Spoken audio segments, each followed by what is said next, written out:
Eu separei, pedi. A gente separou aí, não separou? Tem umas musiquinhas, um negocinho? Temos. Eu queria que você rodasse essa música. Vamos lá. Clipezinho.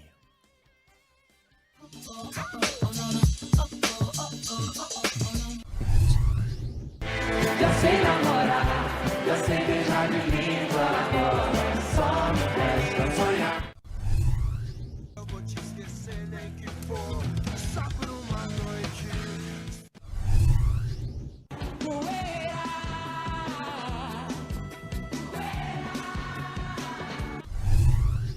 Agora eu tô em outra, tô nem aí, tô nem aí. Tá boa? É o que Eu temos? tenho aqui, é. E tem a lista das músicas aí, não? Temos? Temos a relação das músicas que a gente colocou, selecionou. Bom, A gente vai ver daqui a pouco. Mas o importante é o seguinte, essas músicas têm algo em comum. Primeiro, você lembra delas. Você lembra delas. Segundo, elas são todas do ano, sucesso do ano de 2003. 2003. 2003 foi quando lançaram o carro Flex. Está fazendo 20 anos. Hoje, 85% da frota de automóveis é de 2003. 2003, o telefone que fazia sucesso era o BlackBerry. O BlackBerry, naquela época, tinha 16% do mercado. Ou seja, 1 de cada 6 celulares vendidos no mundo era BlackBerry. Aí a empresa foi micando. Quando chegou a 1 a cada 2.000 celulares vendidos eram BlackBerry, imagina, 1999 celulares não eram BlackBerry. Aí a empresa desabou. Então, é uma coisa curiosa. Aliás, esse BlackBerry, para você ter uma ideia, se você ouvisse 5 músicas por dia, a capacidade de armazenamento dele era de 16 megas. Se eu ouvir 5 músicas por dia de 3 minutos, você conseguiria guardar as músicas de um dia. Hoje, um telefone, um smartphone bacana, você guarda as músicas, ouvindo esse mesmo 5 músicas por dia, de 17 anos. É uma pequena diferença. Então, tem coisas que mudam. Tem coisas que evoluem, tem coisas que a gente tem que manter. Para ter uma ideia, 2003, por exemplo, não tinha Orkut. O Orkut foi criado em 2004 e já não tem mais Orkut, já acabou. O Facebook é de 2004. O WhatsApp é de 2009. Não tinha em 2003 o WhatsApp. O YouTube é de 2005, não tinha. O iPhone é de 2007, não tinha. Bitcoin é de 2008. E assim vai. Em 2003, o celular com câmera tinha 3 anos. A Wikipédia tinha 2. O Google tinha 5 anos. O Google, tinha Google aí, mais 5 anos e tal. Por que eu tô falando isso tudo 2003? 2003 é o primeiro ano do primeiro governo Lula. Então, quando você trabalha na política, você tem um desafio, que é separar o que é tradicional, que deve ser preservado, daquilo que fica velho. Tem coisas que ficam velhas, o BlackBerry ficou velho. Essas músicas, elas geram saudade, puxa, que bacana, eu lembro que num determinado dia eu estava num bailinho, essa aqui eu lembro e tal.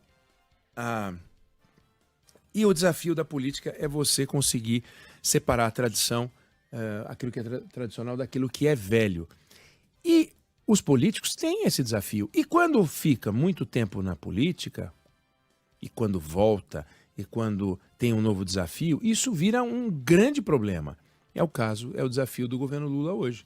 Lula foi uma novidade em 2003, feito BlackBerry, e o desafio dele é não continuar sendo BlackBerry, porque se ele continuar sendo BlackBerry, ele vai ter baixa capacidade de processamento, vai armazenar só as músicas de um dia, e ele precisa ganhar uma outra dimensão, porque o desafio dele é tocar o Brasil de 2023, não é tocar o Brasil de 2003. O Brasil de 2003 era outro, o Brasil de 2023 mudou. E a gente já conversou sobre isso aqui na semana passada, não dá pra gente dizer que os presidentes que conseguiram conquistas no passado conseguiriam hoje. E não dá para dizer também que o Lula hoje, se tentasse fazer o que está fazendo hoje, conseguiria ou não no passado. Não vem ao caso. O que vem ao caso é, temos um grande desafio como país de fazer uma transformação em 2023, e quem é o presidente que conduz essa transformação é o Lula. E ele está adotando algumas práticas que entende que são parte da história dele, truques que funcionam, mas estão parecendo atitudes velhas, antigas, desatualizadas. E esse é um desafio. Quem é que diz isso para ele dentro do jogo do poder? Eu não tenho a menor ideia. Mas ele está começando a receber sinais. Tanto que ele fez reuniões nos últimos dias, porque ele percebeu que a vitória e a derrota é um descuido aqui, um descuido ali. E tem votações importantes daqui para frente, em medidas provisórias importantes, projetos importantes, e ele vai tentar vencer. Porque se ele não conseguir vencer, ficar perdendo, ou precisar pedir toda hora ajuda para o Arthur Lira, ele está frito, porque ele perde o comando. E isso é muito importante, isso é muito cuidado, precisa ter muito cuidado. E para isso ele precisa adotar alguns cuidados que estão sendo discutidos pelos correligionários dele. Então, por exemplo, fizeram uma conta, tem mais de 200 parlamentares que não conseguem cadastrar os seus pleitos nos ministérios. Ah, mas isso não tem a menor importância. Fala isso para o deputado que vai votar na hora que o governo pede para votar com uma causa que interessa ao governo. Diz isso e não tem a menor importância. Mas ele para o deputado tem a máxima importância. A vida dele passa por isso. Eles não têm retorno na hora que eles querem dos pleitos que fazem. Os ministros não dão a eles a atenção e o carinho que merecem. A vida é feita de gestos e símbolos. Algumas coisas têm que ser mantidas. Aí sim tem a história do que eu falei, do que é tradicional. Mas outras têm que se modernizar. Você tem aplicativos, você tem formas de controle, planilhas, etc. E o governo está perdendo a mão. E o Lula já percebeu isso nas conversas que vem tendo, que ele perdeu a mão aqui e ali. E ainda, no entanto, continua a fazer algumas provocações que são delicadas. Por exemplo, a história que a gente conversou sobre o Nicolás Maduro. Aquele gesto de dizer que a Venezuela é uma narrativa, falar que aquilo é uma ditadura, que é uma provocação, atrapalha.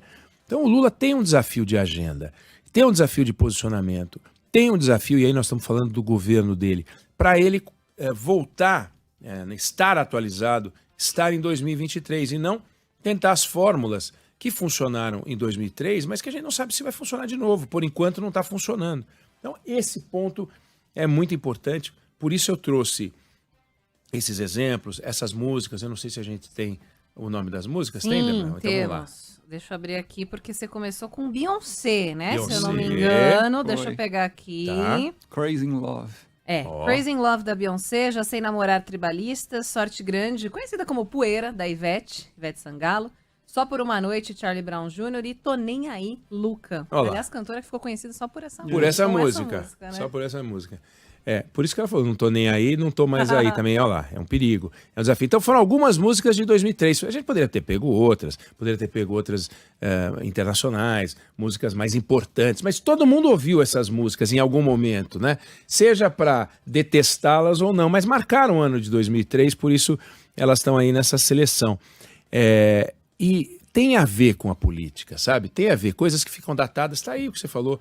Luca ficou conhecida por essa música em 2003, ou seja, hoje em dia ninguém sabe dela. Se alguém souber, 999-592-100, o que foi feito da cantora Luca, como ela vive, o que sucesso ela tem, enfim, como ela está vivendo, é interessante, podem contar pra gente. Mas a política o desafio dos políticos, só para encerrar, é separar o que é tradicional daquilo que é velho. Jogar fora o que é velho, o que é desatualizado e preservar aquilo que é tradicional, o jeito de fazer que é da chamada boa política, que é o que a gente não está vendo nessa fase. Vamos ver se isso acontece. Eu não sei se você concorda, se você discorda, mas essa é a opinião que eu tenho sobre o assunto.